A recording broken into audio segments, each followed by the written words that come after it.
It was just another ordinary day at Lincoln High School, or so it seemed. The corridors buzzed with the usual chaos, students chatting, laughing, and rushing to their next class. Among them was a quiet girl who always kept to herself. She wasn't loud or flashy. Instead, she carried this calmness that made her seem wise beyond her years. Her name didn't matter much here, because in a place like Lincoln High, being different often meant being invisible. And for her, invisibility had become both a shield and a burden. As she walked down the hallway after lunch, holding her books tightly against her chest, she noticed a group of students standing near the lockers. They were popular kids, the kind who ruled the school without even trying. Their leader was a tall girl with sharp eyes and an attitude that could cut through steel. Everyone knew not to cross her path unless they wanted trouble. Today, though, trouble found someone else. The quiet girl passed by the group, careful not to make eye contact. She'd learned long ago that staying unnoticed was safer than drawing attention. But fate had other plans. Just as she stepped closer, one of the girls stuck out her foot, tripping her. Before she could catch herself, she stumbled forward, landing hard on the cold tile floor. Her books scattered everywhere, pages fluttering like wounded birds. Laughter erupted around her, echoing off the walls. Some people pointed, others snickered, and a few simply looked away, pretending nothing happened. The leader of the group stepped forward, smirking. "Watch where you're going," she sneered, her voice dripping with mockery. "Ghetto girl." The words hit harder than the fall. It wasn't just the insult. It was the way everyone watched, how no one said a word to stop it. Teachers glanced briefly before turning back to their conversations. Friends whispered behind cupped hands but never once stepped in. For those few moments, time seemed to stretch endlessly, each second heavier than the last. The quiet girl stayed on the ground for a moment, staring at the scuffed tips of her sneakers. Humiliation burned inside her chest, hot and suffocating. Yet somehow she managed to push it down. Slowly, she began picking up her things, her movements deliberate and steady. She refused to let them see her cry, refused to give them the satisfaction. But then something unexpected happened. From the corner of her eye, she saw movement. A figure stepping into the circle of onlookers. A smaller girl, barely noticeable, until now moved toward the scene. She wasn't part of any clique, wasn't someone anyone paid much attention to. In fact, most days she blended into the background just like the quiet girl. But today, there was fire in her eyes. "Leave her alone," the newcomer said, her voice clear despite the noise around them. Heads turned in surprise. No one expected anyone to intervene, not here, not now, least of all the bully. The leader raised an eyebrow, clearly amused. "Excuse me?" she asked, taking a step closer to the new arrival. "Did you just tell me what to do?" Instead of backing down, the smaller girl stood her ground. "Yeah, I did," she replied, her tone firm. "You've done enough." For a moment, silence fell over the hallway. Even the laughter died down as everyone waited to see what would happen next. Would the bully lash out? Would the smaller girl run away? Or would something entirely different unfold? What followed changed everything, for the two girls, for the school, and for everyone watching. But none of them knew that yet. All they knew was that something big was about to happen, something unforgettable. The hallway was frozen in a strange kind of silence, like the calm before a storm. Every eye was glued to the smaller girl who had dared to step forward. Her voice had cut through the chaos like a knife, sharp and unexpected. For a moment, no one moved. Not even the bully, whose usual confidence seemed to waver under the weight of this sudden challenge. The smaller girl stood there, her heart racing, but her face calm. She wasn't sure where the courage had come from. It felt almost foreign, like it belonged to someone else. But she knew one thing for certain. She couldn't just stand by and watch anymore. Seeing the quiet girl on the ground surrounded by jeers and cruel laughter had stirred something deep inside her. It wasn't anger exactly, though there was plenty of that. It was more like a sense of justice, a feeling that what was happening wasn't right and someone needed to say so. The bully took another step closer, her smirk fading into something darker. "Who do you think you are?" she demanded, her voice rising. "You don't get to tell me what to do." The smaller girl didn't flinch. Instead, she looked straight at the bully, meeting her gaze without blinking. "I'm not afraid of you," she said simply, her words steady despite the tremor in her hands. "And you need to stop." Gasps rippled through the crowd. No one talked to the bully like that, not unless they wanted trouble. The bully herself looked stunned for a second, as if she couldn't believe what she was hearing. Then, her expression hardened. She wasn't used to being challenged, especially not in front of everyone. This wasn't just about the quiet girl anymore. It was about power. And she wasn't about to let anyone take that away from her. "You've got guts, I'll give you that," the bully said, her tone icy. "But guts won't save you." With that, she lunged forward, grabbing the smaller girl's arm roughly.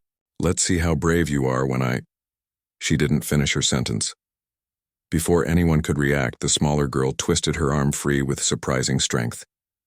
Then, without thinking, she pushed back. Not hard enough to hurt, but enough to make a point. The bully stumbled backward, caught off guard. For a split second, she looked almost scared. The crowd erupted into whispers. People nudged each other, eyes wide with disbelief. No one had ever stood up to the bully like this before.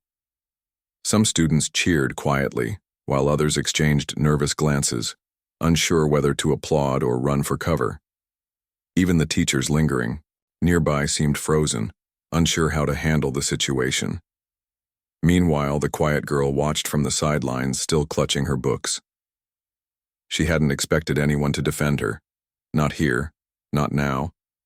Sure, she'd seen the smaller girl around school before, but they weren't friends. They barely knew each other. Yet here she was, standing between the bully and her victim, refusing to back down. It was both terrifying and inspiring. "Are you okay?" the smaller girl asked suddenly, turning her head slightly to check on the quiet girl. Her voice softened, losing some of its earlier edge.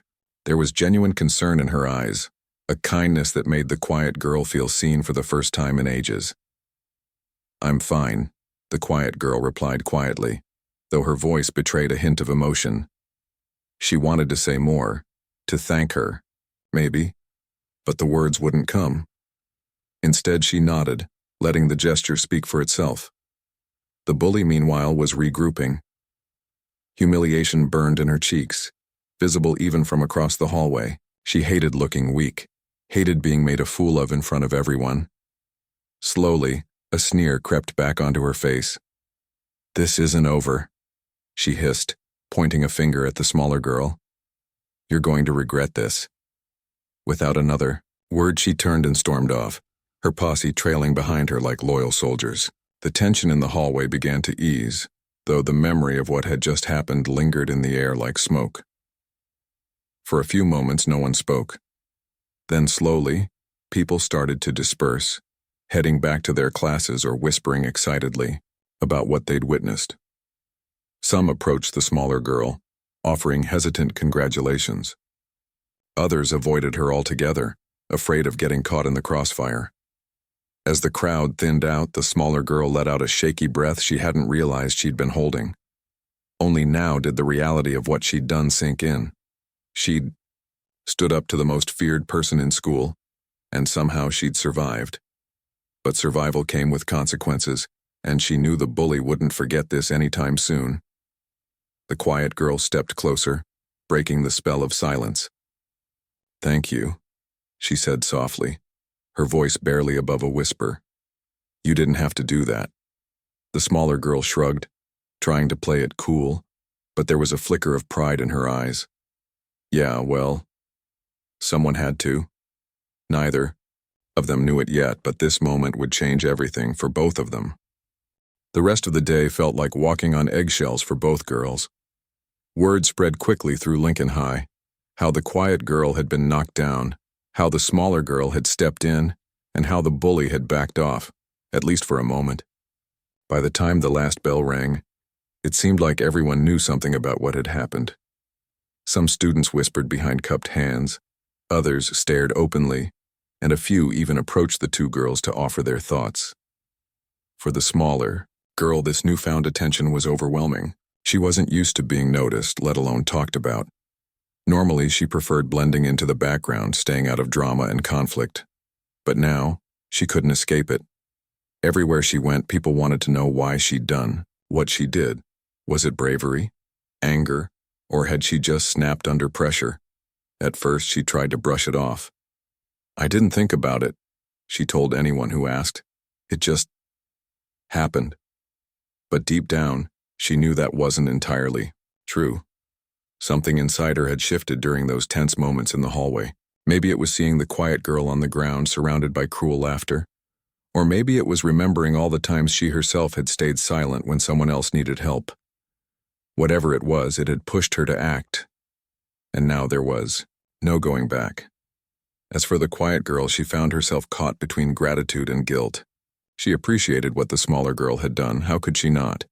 But part of her wished it hadn't come to that.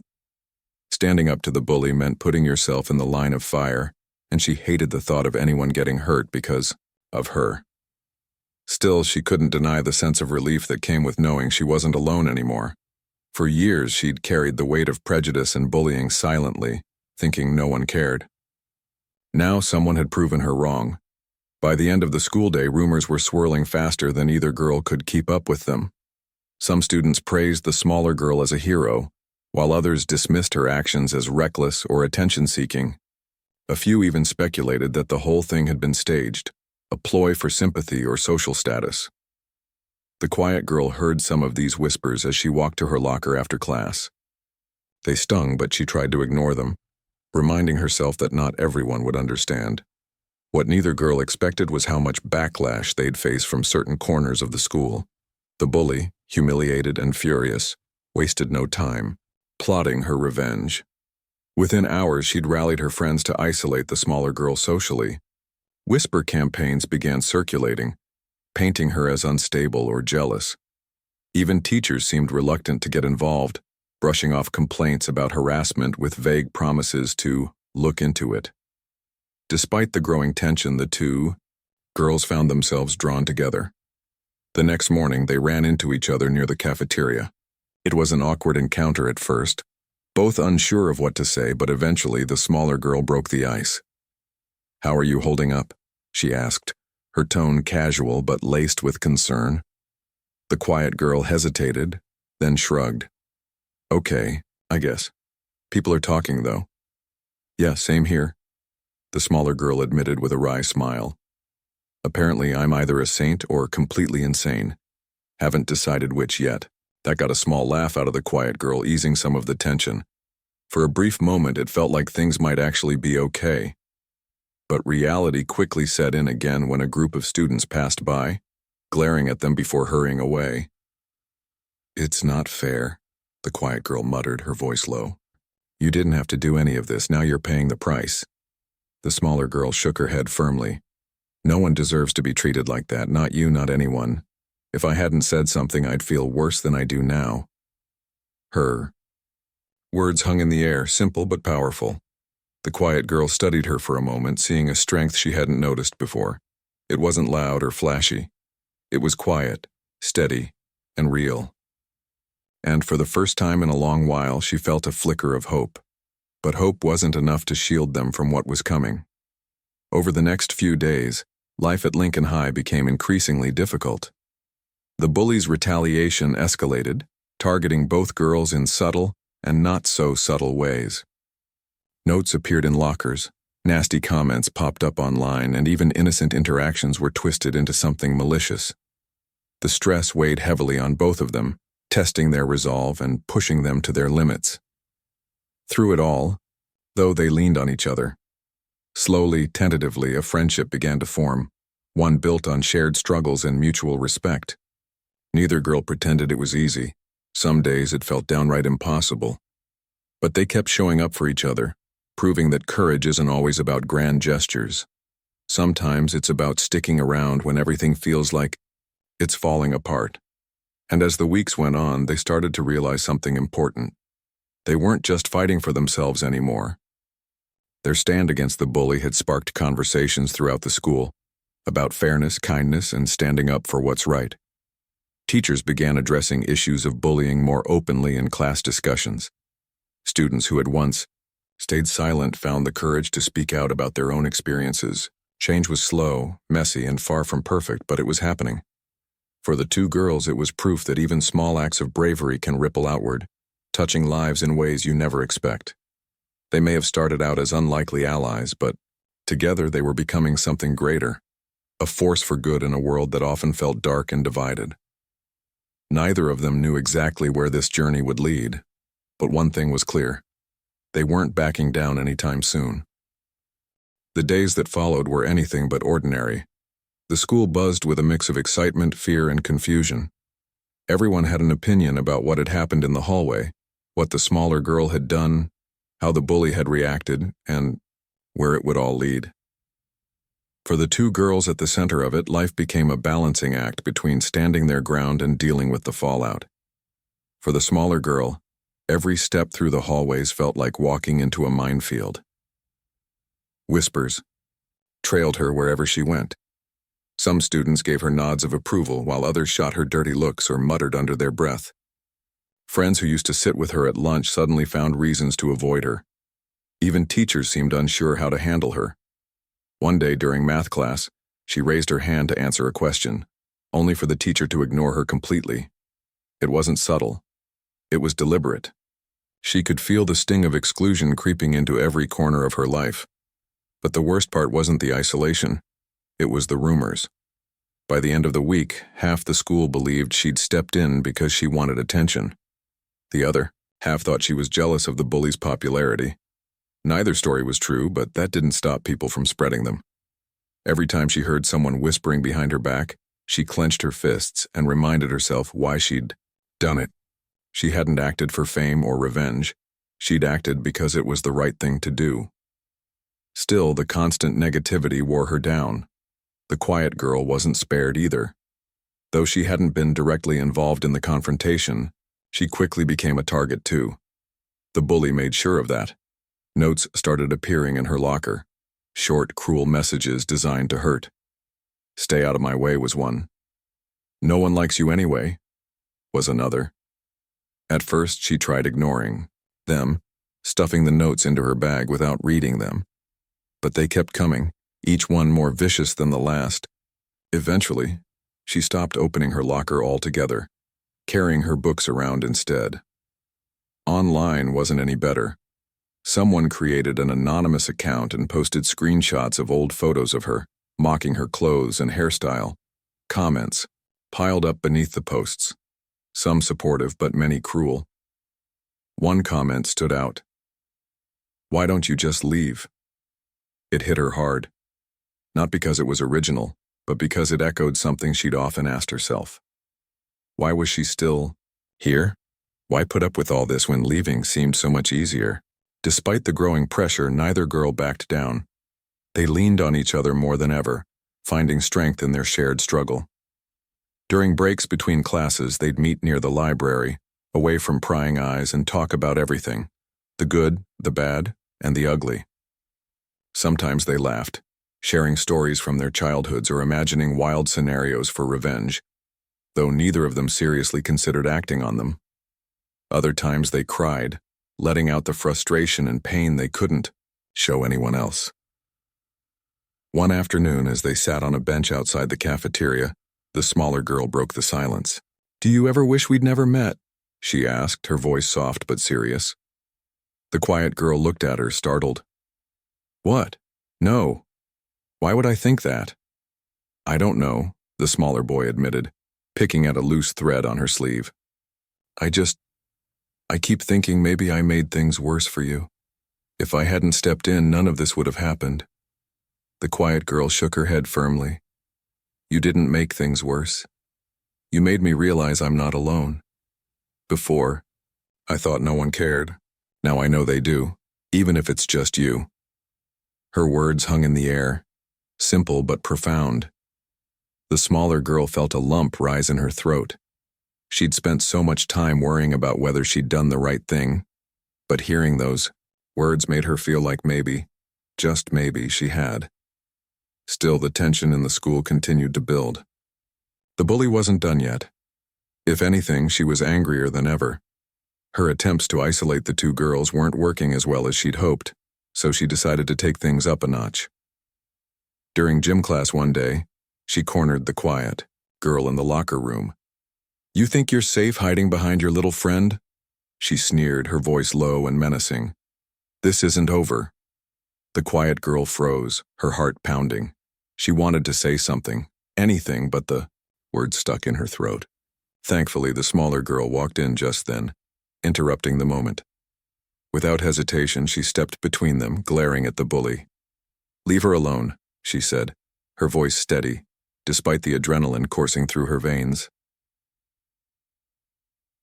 "Diao," Bully smirked, clearly enjoying the drama. "Or what, you gonna fight me again?" "No," the smaller girl replied calmly. "But everyone's watching, and sooner or later they'll figure out who the real problem is." That shut the bully up, for now at least. She stormed off, muttering threats under her breath, but the encounter left both girls shaken. As they left the locker room together, the quiet girl turned to her friend. "Thank you," she said quietly. "Again?" "You don't have to thank me," the smaller girl replied, though there was a faint smile on her face. "We're in this together, remember?" As the weeks dragged on, the situation began to attract attention beyond the student body. Parents started calling the school administration, demanding answers. Why hadn't teachers intervened when the bullying first occurred? Why were students allowed to harass each other online without consequences? The questions piled up, putting pressure on the principal to act.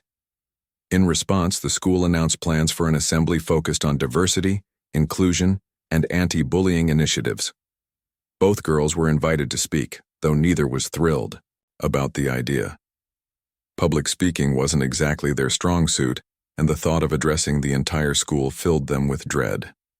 But deep down, they knew it was an opportunity to share their side of the story, to challenge the culture of silence that had allowed bullying to thrive for so long. The night before the assembly, they stayed up late practicing their speeches. They wrote and rewrote their lines, trying to strike the perfect balance between honesty and hope. It wasn't easy. How do you explain years of pain and frustration in just a few minutes? How do you inspire change without sounding preachy or bitter? They weren't sure they'd gotten it right, but they promised each other one thing: they'd speak from the heart. When the morning of the assembly arrived, nerves ran high. The auditorium was packed, every seat filled with students, teachers, and even a few parents. As they took their places on stage, the smaller girl glanced at her friend. "Ready?" she whispered. "As ready as I'll ever be," the quiet girl replied with a shaky smile. And then, it was time to speak. The auditorium buzzed with anticipation as the two girls stepped onto the stage. It wasn't just their presence that drew attention. It was the weight of everything leading up to this moment. For weeks, Lincoln High had been a powder keg of tension, and now, finally, there was a chance for voices to be heard. The crowd fell silent as the principal introduced them, her words brief, but heavy with meaning. "Today," she said, "we have an opportunity to reflect on our actions, our values, and how we treat one another." As the spotlight shifted to the two girls standing side by side, it was impossible not to notice the contrast between them. One was small and unassuming, her hands trembling slightly as she clutched her notes. The other carried herself with quiet dignity, though her eyes betrayed a flicker of nervousness. They weren't polished speakers or seasoned activists. They were just two students who had lived through something difficult and wanted to share their truth. The smaller girl went first. She took a deep breath, her gaze sweeping across the sea of faces before her. Some looked curious, others skeptical, and a few downright hostile. But she didn't let that stop her. "I'm not here to tell you what to think," she began, her voice steady despite the tremor in her hands. "I'm here because I couldn't stay silent anymore." She paused, letting her words sink in.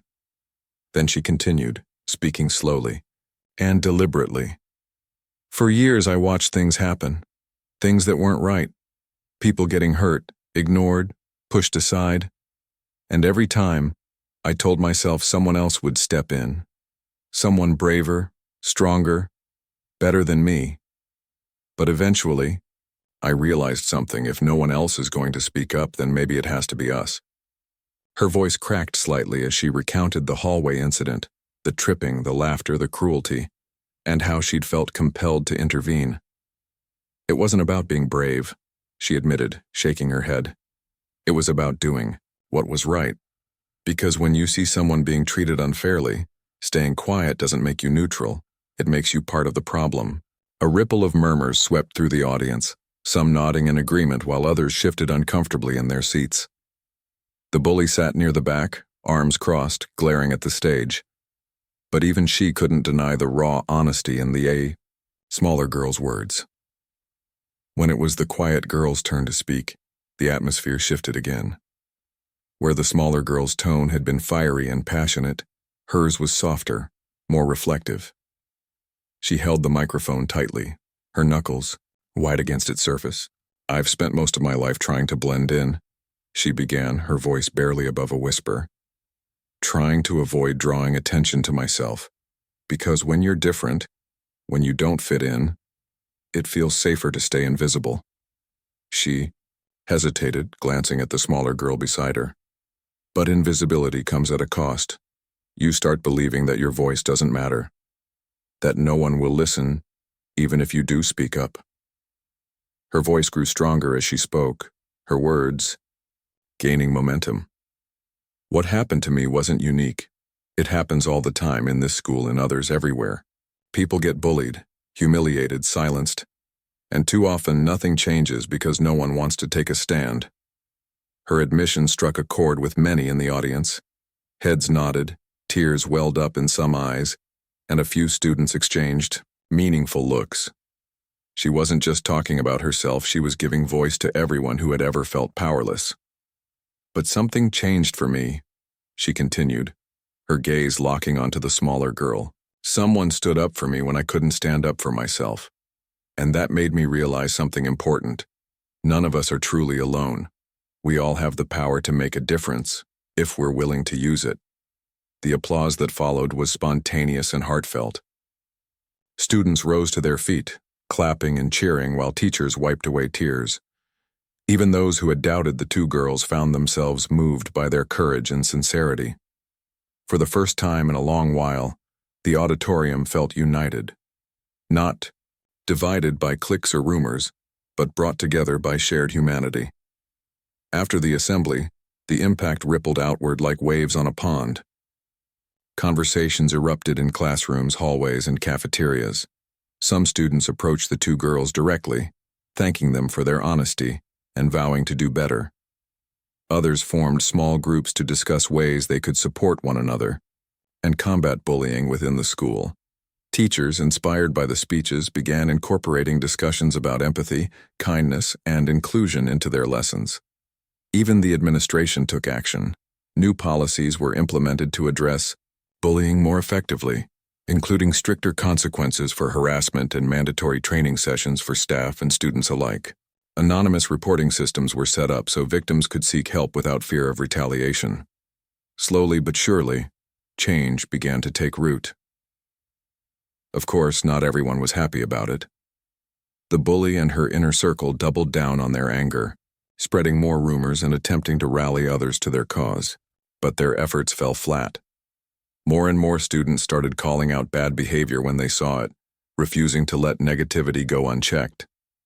The tide was turning, and there was no stopping it. For the two girls, the journey wasn't easy.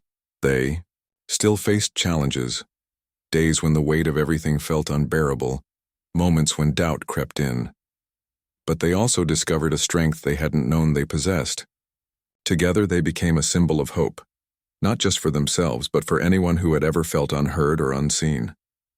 One afternoon, as they sat on the same bench where they'd shared so many conversations, the smaller girl turned to her friend with a smile. "Do you remember what you said to me that day about sticking together?" The quiet girl nodded, returning the smile. "Yeah. Why?" "Because I think we're actually doing it," the smaller girl replied. "We're making a difference." And for the first time in a long while, they both believed it. The days after the assembly felt like a turning point, not just for the two girls, but for Lincoln High as a whole.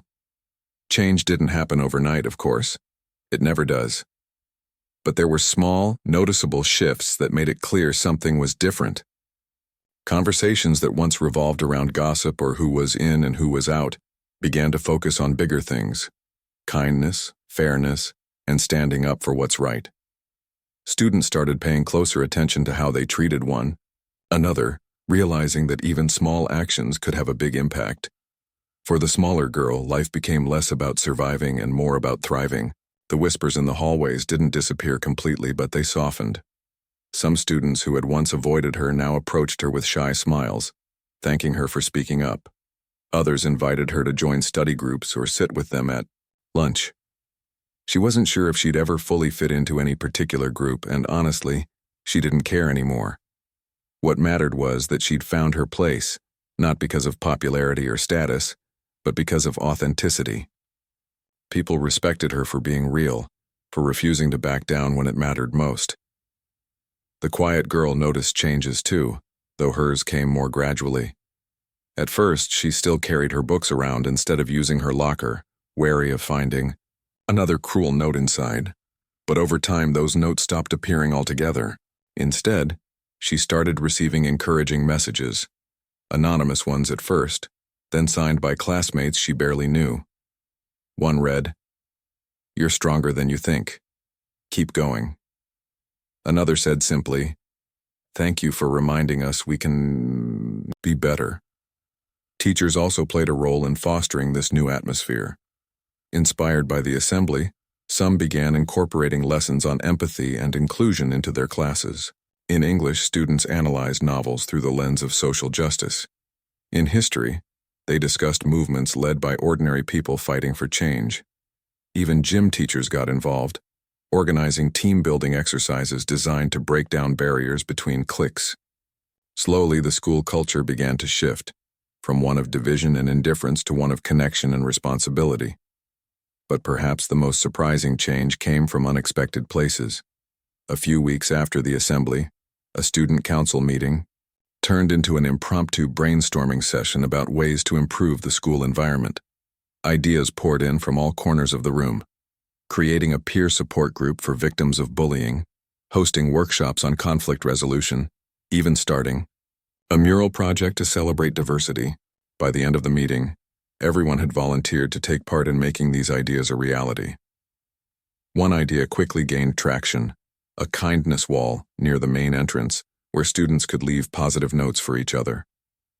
At first, only a handful of people contributed, but within days the wall was covered in colorful sticky notes filled with messages of encouragement, gratitude, and solidarity.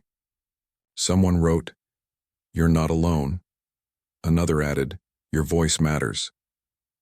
Seeing those words every morning gave many students, including the two girls at the center of it all, a renewed sense of purpose. Despite the progress, challenges remained. The bully and her friends continued to resist the changes, determined to cling to their old ways. They spread rumors, mocked the new initiatives, and tried to rally others to their side. For a while, it seemed like they might succeed, but their efforts only pushed more students to distance themselves. Even members of their own clique began questioning whether they wanted to be associated with such negativity. One by one, they drifted away, leaving the bully increasingly isolated. It wasn't easy for her either. Watching her influence crumble must have been devastating. But instead of softening, she lashed out harder, targeting anyone she perceived as a threat. During a heated argument in the cafeteria, she confronted the smaller girl again, accusing her of ruining everything. "You think you've won?" she spat, her voice trembling with rage. "This isn't over." The smaller girl stood her ground, calm but firm. "Maybe not," she replied. "But you're losing, and deep down, you know why." Her words hit home. The bully faltered, her mask of confidence slipping for just a moment before she stormed off. It was a small victory, but a significant one. For the first time, cracks were appearing in the armor of someone who had always seemed untouchable. As the weeks turned into months, the two girls found themselves growing in ways they hadn't anticipated. The smaller girl discovered a passion for advocacy, joining the newly formed peer support group and helping plan events aimed at promoting inclusivity. Her speeches at the assembly had sparked something in her, a desire to keep pushing for change, not just at Lincoln High, but beyond. She started reading books about activism, attending online workshops, and dreaming of ways to make an even bigger impact someday. The quiet girl, meanwhile, found her voice, not just figuratively, but literally. Encouraged by her friend, she joined the school newspaper, writing articles about issues affecting students. Her pieces were thoughtful and insightful, shedding light on topics others might have overlooked. Through her words, she inspired countless readers to see the world differently, to notice the struggles of those around them and consider how they could help. Their friendship deepened too, evolving into something neither of them had expected. They weren't just allies anymore. They were partners in a shared mission. Late-night conversations about their hopes and fears became routine, as did laughter-filled moments spent imagining a brighter future. Together, they proved that strength doesn't come from standing alone. It comes from leaning on others, trusting that together, you can overcome anything. By the end of the school year, Lincoln High looked and felt like a different place. Kindness Wall had expanded to cover an entire hallway, its vibrant colors a testament to the power of positivity. Peer support meetings were packed with students eager to learn and grow. Even the teachers seemed lighter, their classrooms buzzing with energy and enthusiasm. At graduation, the two girls sat side by side, reflecting on everything they'd been through. Neither had imagined, back when they first crossed paths in that crowded hallway, that their lives would intertwine so deeply, or that they'd leave such a lasting mark on their school. As they walked across the stage to receive their diplomas, the crowd erupted into applause, not just for their achievements, but for the courage and resilience they'd shown along the way. Neither girl knew exactly what the future held. College, jobs, new adventures, all lay ahead, full of uncertainty and possibility. But one thing was certain: they'd faced adversity together and emerged stronger for it. And no matter where life took them, they'd carry the lessons of Lincoln High with them. Lessons about bravery, friendship, and the incredible ripple effect of standing up for what's right. As they hugged goodbye outside the auditorium, the smaller girl smiled. "We did it," she said softly. The quiet girl nodded, returning the smile. "Yeah, and we'll keep doing it."